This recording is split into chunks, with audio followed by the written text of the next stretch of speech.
L'insécurité que vivent les habitants de Gao se traduit par des braquages et des enlèvements dans la ville avec des demandes de rançon.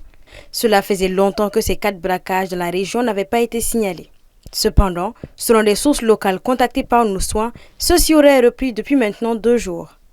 Mercredi 25 septembre, un bus d'une compagnie de transport aurait été braqué par des hommes armés non identifiés vers le village de Kobe. Ces hommes armés auraient dépouillé les passagers de tous leurs biens avant de les laisser partir. Hier, jeudi 26 septembre, sur la route nationale RN17, des bus de transport en commun en partance pour Gao auraient également été attaqués.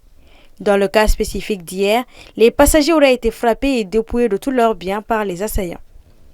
Le collectif des associations de la région dénonce une complicité de certaines populations locales. Il y a une complicité qui ne dépasse son nom. Quand les forces armées maliennes sont sur la route, ils font des patrouilles. Malgré cette patrouille qui est sur la voie, les gens arrivent à braquer le bus. Cela veut dire que les gens ne sont pas loin. Ils sont parmi la population, ils ne sont pas loin de la route. Ils savent ce qui se passe, ils sont parmi nous, nous mangeons ensemble, nous jouons ensemble et ils posent leurs actions. C'est ce qui peut leur donner l'audace, n'est-ce pas, braquer des bus, sachant bien que l'armée a passé la zone il y a 1 heure de temps de cela et les gens peuvent téléphoner pour appeler l'armée et que ça soit à Gao ou bien ceux-là qui sont en patrie, il y avoir une intervention. Mais s'ils arrivent à mener une opération de 15-20 minutes, mais rassurez-vous que c'est une complicité qui ne dit pas son nom, une manière de dire que ceux-là qui posent ces actions-là sont parmi nous, ils sont dans la population et ils arrivent à faire leurs opérations sans être inquiétés.